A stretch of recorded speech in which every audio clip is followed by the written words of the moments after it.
দেখতে দেখতে একটা বছর কেটে গেল। আজ বছরের শেষ দিন, 31শে ডিসেম্বর। আমরা রওনা দিয়েছি বাঁকুড়ার উদ্দেশ্যে। পৌঁছে গেছি বাঁকুড়ার বিষ্ণুপুরে। কিভাবে বিষ্ণুপুর আসবেন, কোথায় থাকবেন এবং একদিনে কিভাবে সমগ্র বিষ্ণুপুর ঘুরে দেখবেন, তার সব কিছুই থাকছে আজকের এই পর্বে।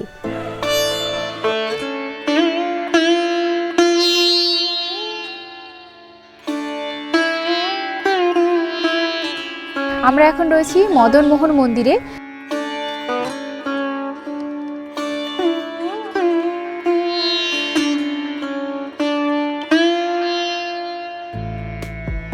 কিভাবে আসবেন? ট্রেনে করে আসতে চাইলে সাঁতরাগাছি স্টেশন থেকে সকাল 6:28 রূপসী বাংলা এক্সপ্রেসে করে বিষ্ণুপুর আসতে পারেন, অথবা শালিমার স্টেশন থেকে সকাল 7:45 আরণ্যক এক্সপ্রেসে করেও বিষ্ণুপুরে আসতে পারেন। তাছাড়া আপনারা চাইলে ধর্মতলা থেকে বাসে করেও বিষ্ণুপুর আসা যায়। তবে এবারের ভ্রমণে আমরা যাচ্ছি আমাদের গাড়ি করে। গাড়ি করে এলে আরামবাগ দিয়ে যাওয়াই ভালো, এক্ষেত্রে আপনারা তাড়াতাড়ি বিষ্ণুপুরে পৌঁছতে পারবেন। বেশ খানিকটা পথ আমরা চলে এসেছি। আমরা এখন প্রবেশ করেছি জয়পুর জঙ্গলের মধ্যে। আমরা এখন রয়েছি জয়পুর ফরেস্টের মধ্যে। তো আমরা এদিক থেকে এলাম, আর এখানে রয়েছে বনশ্রী রিসোর্ট। নমস্কার বন্ধুরা, আজকের পর্বে আপনাদের সবাইকে স্বাগত জানাই। তো আজ 31শে ডিসেম্বর, দেখতে দেখতে পুরো বছরটাই শেষ হয়ে গেল। আর আজকে আমরা বেরিয়ে পড়েছি বাঁকুড়ার বিষ্ণুপুরের উদ্দেশ্যে। ইতিমধ্যে আমরা অনেকটা রাস্তায় চলে এসেছি। এখন আমরা রয়েছি জয়পুর ফরেস্টের মধ্যে। এই যে আমার দুদিকেই হচ্ছে ফরেস্ট।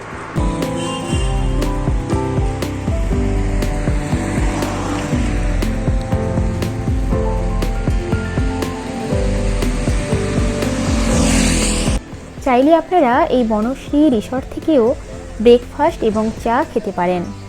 তো আজকের ব্রেকফাস্টটা আমরা এখান থেকেই সেরে নিলাম। ব্রেকফাস্ট সেরে আবারও আমাদের যাত্রা শুরু হলো।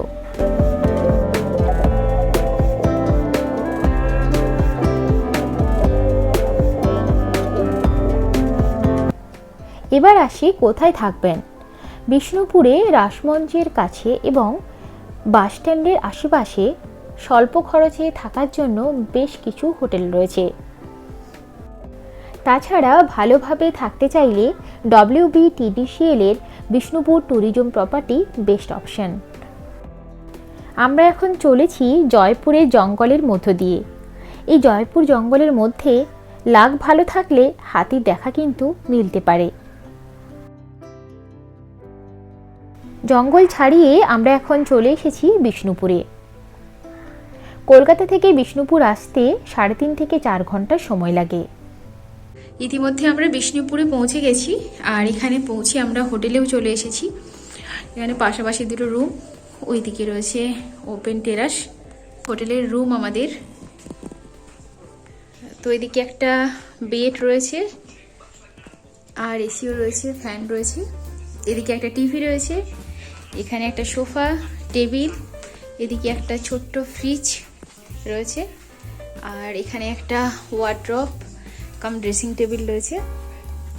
আর সেই সঙ্গে এদিকে আর একটা বেসিন রয়েছে, মিরার রয়েছে, আর এদিকে একটা উইন্ডো রয়েছে। তো বাইকটা বেশ সুন্দর, এখান থেকে বিষ্ণুপুর শহরের অনেকটাই বেশ দেখা যায়। তো এই হলো আমাদের হোটেলের রুম।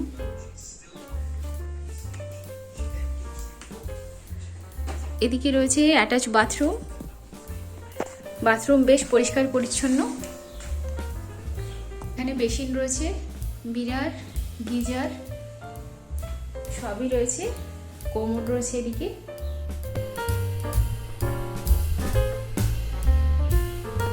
তো ইতিমধ্যে আমাদের লাঞ্চ চলে এসেছে। লাঞ্চে রয়েছে এরকম সুন্দর লম্বা করে বেগুন ভাজা, তার সঙ্গে মুগের ডাল আর আলু ফুলকপির তরকারি, আর এখানে পোস্ত বড়া। তো বাঁকুড়া বিষ্ণুপুর এলে কিন্তু পোস্ত বড়া খাওয়াটা মাস্ট। এখানকার পোস্ত বড়া সত্যি ভীষণই ভালো হয়। তো এটা হলো আমাদের আজকে লাঞ্চের মেনু। অ্যাকচুয়ালি আজকে আমাদের ভেজ, তো সেই কারণে আমরা কেউ আজকে আমিষ খাচ্ছি না, তাই নিরামিষের ব্যবস্থা। তো আমরা এখন পৌঁছে গেছি বাঁকুড়ার বিষ্ণুপুরে, এখন রয়েছি হোটেলে। তো ইতিমধ্যে আমরা ফ্রেশ হয়ে গেছি, আমাদের লাঞ্চও হয়ে গেছে। আমরা এখন বেরোবো বিষ্ণুপুরের সাইট সিইংয়ের জন্য। তো এখানে গলিগুলো খুবই মানে সংকীর্ণ বলা চলে, তো সেই কারণে গাড়ি নিয়ে সাইট সিইং করতে কিন্তু একবারেই যাবেন না। তো সেই জন্য আমরা গাড়ি রেখে এখানে একটা টোটোকে বুক করলাম, তো টোটো করেই আমরা ঘুরবো। তো এক কথায় বিষ্ণুপুরকে মন্দিরের শহরও বলা চলে, আর এখানকার মন্দিরগুলো বেশিরভাগই কিন্তু মল্ল রাজারাই নির্মাণ করেছেন। তো এখন আমাদের টোটো চলে এসেছি, আমরা এখন বেরিয়ে পড়বো। আমরা এখন বেরিয়ে পড়েছি বিষ্ণুপুরের সাইট সিইংয়ের জন্য।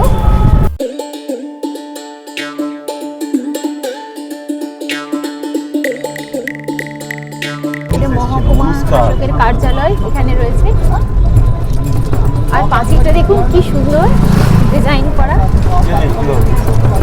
আঁকাগুলো কি সুন্দর। শহরের মাঝখানে রবীন্দ্রনাথ ঠাকুরের একটা স্ট্যাচু রয়েছে। তো আমরা সবার প্রথমে যাচ্ছি রাসমঞ্চে, তো এখানে চলে এসেছি, আমরা এখন নামবো এখানে।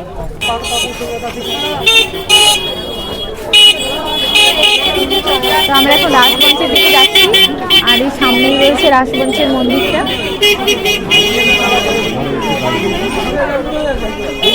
এখানে টিকিট কাটার জন্য দাঁড়িয়েছি, এখানে টিকিট কাটতে হবে আর তারপরে আমরা এখানে ভেতরে ঢুকতে পারবো। এদিকে 31 ডিসেম্বর, তাই দেখুন চারদিকে ভিড়ে একদম ঠিক ঠিক করছে, আর এদিকে ওয়ালে কি সুন্দর ড্রয়িং করা রয়েছে। এখানে টিকিট কাউন্টার, এখানে লাইন দিয়ে টিকিট কাটছে সবাই। 25 টাকা করে টিকিট নিয়েছে, 15 বছরের নিচে বাচ্চাদের টিকিট। বর্তমানে রাসমঞ্চের এই মন্দিরটি আর্কিওলজিক্যাল সার্ভে অফ ইন্ডিয়ার তত্ত্বাবধানে রয়েছে। চলো চলো বাবা চলো। রাসমঞ্চের আকৃতি অনেকটা পিরামিডের মতো। পিরামিড আকৃতির এইরকম সৌধ বাংলাতে আর কোথাও কিন্তু দেখতে পাওয়া যায় না। তবে রাসমঞ্চে কোন দেবতা প্রতিষ্ঠিত ছিলেন তা এখনও সঠিকভাবে জানা যায়নি। তবে বিষ্ণুপুরের বিভিন্ন মন্দিরের রাধাকৃষ্ণের মূর্তিকে এই রাসমঞ্চে আনা হতো এবং এখানে সাড়ম্বরে রাস উৎসব পালন করা হতো। তো চলুন আপনাদের সবাইকে রাসমঞ্চটা ঘুরিয়ে দেখাই।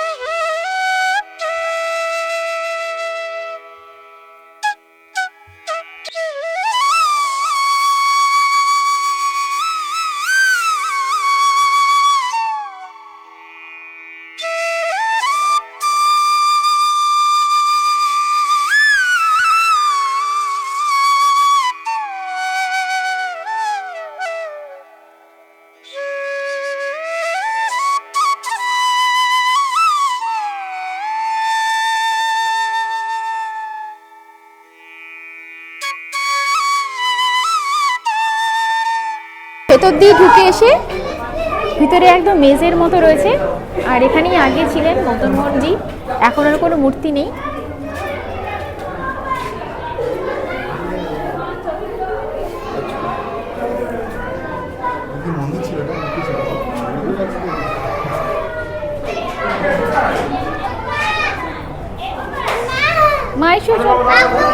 ভগবান শ্রীকৃষ্ণের 108 নাম রয়েছে, অষ্টতর শত নাম, তো সেই কারণেই 108টা এখানে দরজা নির্মাণ করা হয়েছে। তো আগে এখানে রাস উৎসব পালিত হতো। এটা হলো রাসমঞ্চের পেছনের দিকটা।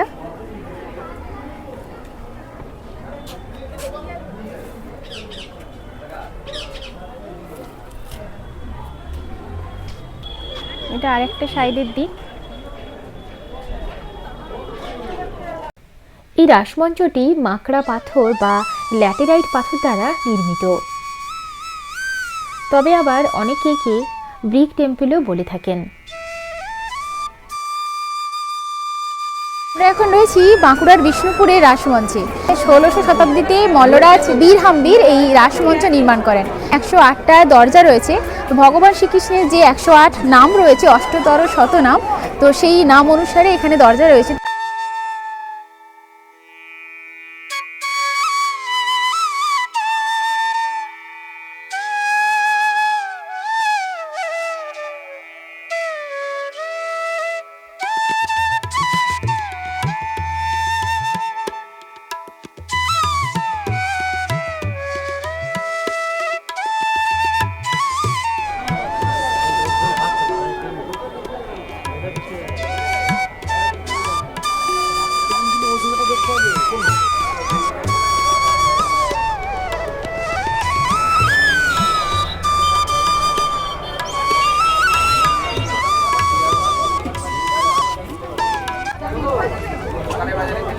রাসমঞ্চের ঠিক সামনে এরকম দোকান রয়েছে যেখানে সব মূর্তি বানাচ্ছে, টেরাকোটার সব বিভিন্ন মূর্তি, ভারী সুন্দর জিনিসপত্রগুলো। তো চাইলে এগুলো বাড়ির জন্য আপনারা সংগ্রহ করতে পারেন। আমরা বিষ্ণুপুরের রাসমঞ্চ দেখে এখন আমরা যাচ্ছি আমাদের পরের গন্তব্যে।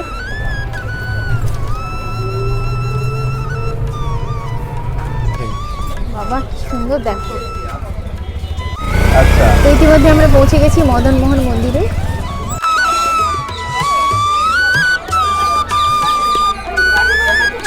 আমরা এখন চলে এসেছি মদন মোহন মন্দিরে।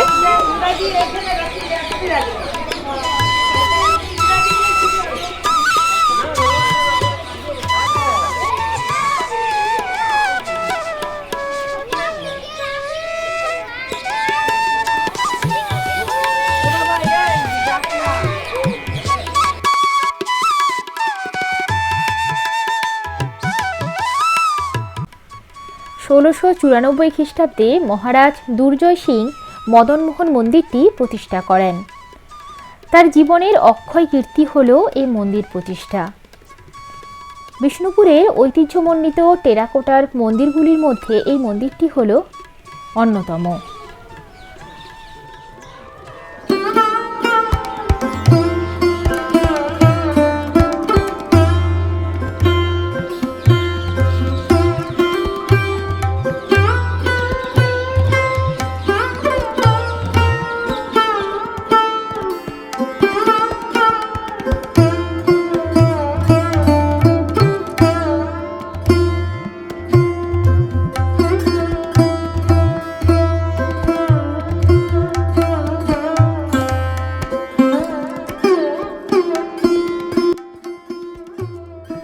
মন্দির চত্বরের একদিকে রয়েছেন মহাদেব।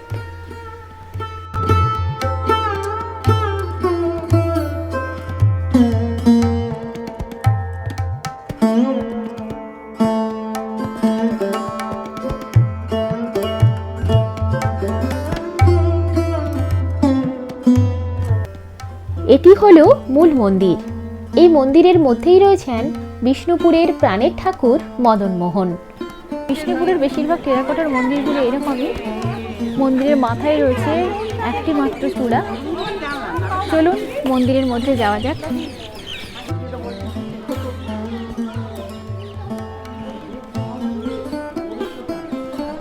মন্দিরের মধ্যে রয়েছে বিগ্রহ, এখানে রয়েছে রাধাকৃষ্ণের মূর্তি।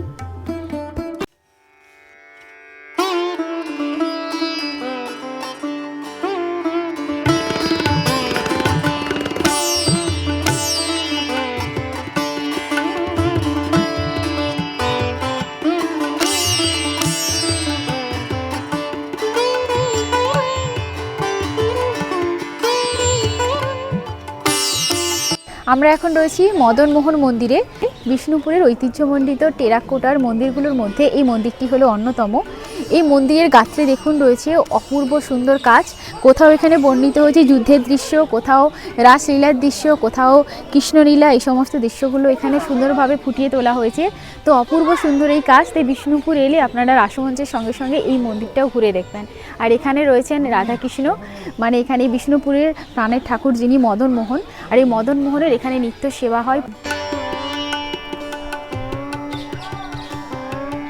এখানে পোড়ামাটির আর টেরাকোটার অনেক জিনিস পাওয়া যাচ্ছে, তাই এখানে এলে বাড়ির জন্য আপনারা এগুলো কিনতে পারেন। খুব সুন্দর জিনিসগুলো। মদন মোহন মন্দির ঘুরে আমরা এখন চলে এলাম পাথরের রথ দেখতে। রাজাদের সময় নির্মিত ল্যাটেরাইট পাথর দিয়ে তৈরি করা এই রথ। বর্তমানে এটি আর্কিওলজিক্যাল সার্ভে অফ ইন্ডিয়া দ্বারা সংরক্ষিত হয়ে রয়েছে। আমরা এখন রয়েছি গেটওয়ে অফ বিষ্ণুপুরের সামনে। তো এটা হলো স্মল গেটওয়ে, আর ওদিকে রয়েছে যেটা মেন গেটওয়ে। মূলত এই গেটওয়েগুলো মহারাজ বীরসিংহ নির্মাণ করেন। এটা এখন বিষ্ণুপুরের মেন গেটওয়ে বলা হয়। তো মূলত এটি ছিল রাজপ্রাসাদে ঢোকার দরজা। ছোট এবং বড় দুটো দরজাই কিন্তু মাকড়া পাথর বা ল্যাটেরাইট পাথর দ্বারা নির্মিত। মেন গেটওয়েটি আবার দ্বিতল বিশিষ্ট বা দোতলা, আর দোতলার উপর উঠলে সমগ্র বিষ্ণুপুর শহরকে খুব ভালোভাবে দেখা যায়। তাছাড়া দোতলায় একটি বিশেষ কুঠুরি রয়েছে, যাতে তীরধনুক, বর্ষা, এমনকি সেখান থেকে বন্দুক ছোড়ারও ব্যবস্থা ছিল। ফলে শত্রুপক্ষকে অনায়াসেই পরাজিত করা সম্ভব হতো।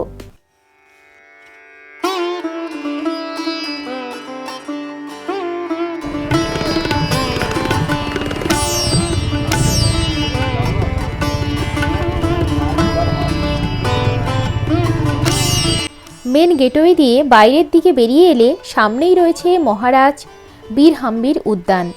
আর বীর হাম্বির উদ্যানের ঠিক পেছনেই রয়েছে রাধালাল জিউয়ের মন্দির। এই মন্দিরে যাওয়ার জন্য 5 টাকা করে টিকিট কেটে এই মহারাজ বীর হাম্বির উদ্যানের মধ্য দিয়েই আপনাকে যেতে হবে।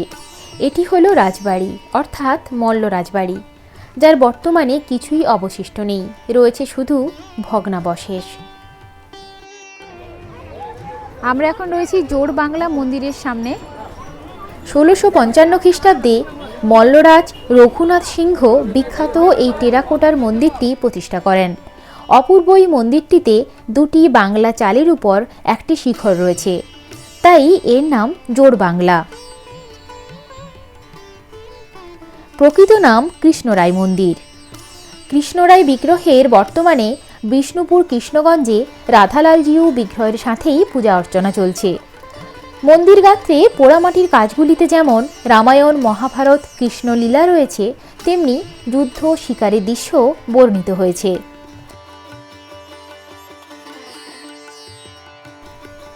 জোড়বাংলা মন্দির দেখে এখন আমরা প্রবেশ করব রাধাশ্যাম মন্দিরে। মল্লরাজ চৈতন্য সিংহ 1758 খ্রিস্টাব্দে এই মন্দির প্রতিষ্ঠা করেন।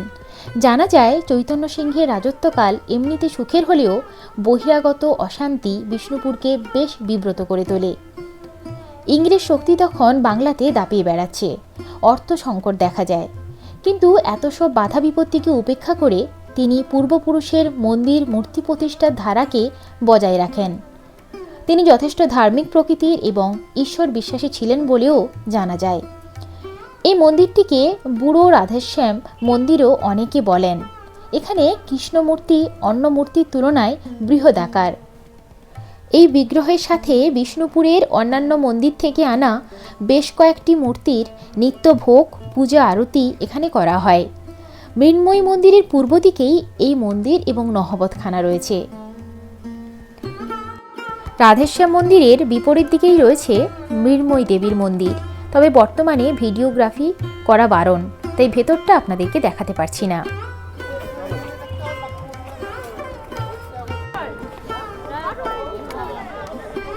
আমরা এখন রয়েছি শ্যামরাই মন্দিরের সামনে। তো এখানে আস্তে আস্তে অনেকটা অন্ধকার হয়ে গেল, তো মন্দির উপরে ওঠা যাবে না, নিচ থেকে সব কিছু দেখতে হবে। এই মন্দিরটি 5টি চূড়া বা শিখর বিশিষ্ট হওয়ায় একে 5 চূড়া মন্দিরও বলা হয়। 1643 খ্রিস্টাব্দে মল্লরাজ রঘুনাথ সিংহ এই মন্দিরটি প্রতিষ্ঠা করেন। এই মন্দিরের গাত্রে অপূর্ব টেরাকোটার কাজ পরিলক্ষিত হয়। মন্দির গাত্রে টেরাকোটার এই কাজের মাধ্যমে রামায়ণ এবং মহাভারতের বিভিন্ন দৃশ্যাবলী এবং কৃষ্ণলীলার বিভিন্ন দৃশ্যকে বর্ণিত করা হয়েছে। শ্যামরাইয়ের মন্দিরের সামনে তখন গুড্ডু আর তার পাপার মধ্যে চলছে তরবারির লড়াই। শ্যামরাইয়ের মন্দির দেখে আপনারা ঘুরে নিতে পারেন গুমঘর।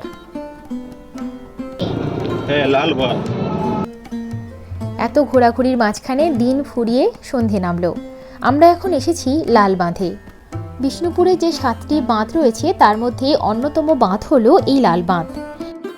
এরপর আপনারা দেখে নিতে পারেন দলমাদল কামান। কথিত আছে স্বয়ং ভগবান মদন মোহন এই কামান থেকে বিষ্ণুপুরবাসী এবং রাজা গোপাল সিংহকে রক্ষা করেছিলেন। প্রায় 63টি লোহার আংটা পেটাই করে এই কামান তৈরি করা হয়। এরপর দেখে নিতে পারেন মা ছিন্নমস্তার মন্দির। ছিন্নমস্তার মন্দির দেখে আপনারা চলে আসুন পোড়ামাটির হাটে। এই হাটে আপনারা পেয়ে যাবেন টেরাকোটার নানান সামগ্রী এবং ডোগরা কাজেরও বিভিন্ন ঘর সাজানোর জিনিসপত্র। এছাড়া বাঁকুড়ার বিখ্যাত নকশা করা গামছা, তাও কিন্তু আপনারা এই হাট থেকে পেয়ে যাবেন। এখন সন্ধে গড়িয়ে রাত হতে চলল, তাও কিন্তু পর্যটকদের ভিড়ে গমগম করছে এই পোড়ামাটির হাট।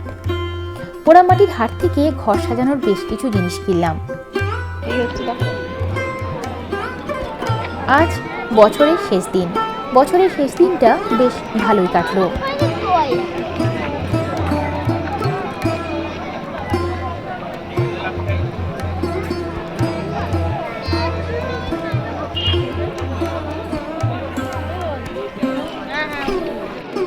আশা করি আজকের এই পর্ব আপনাদের ভালো লাগলো। ভালো লাগলে অবশ্যই ভিডিওটিকে লাইক করবেন এবং শেয়ার করে অপরের দেখার সুযোগ করে দেবেন এবং চ্যানেলটিকে সাবস্ক্রাইব করে পাশে থাকার অনুরোধ রইল। সবাই খুব ভালো থাকবেন, সুস্থ থাকবেন। সবাইকে জানাই অগ্রিম হ্যাপি নিউ ইয়ার।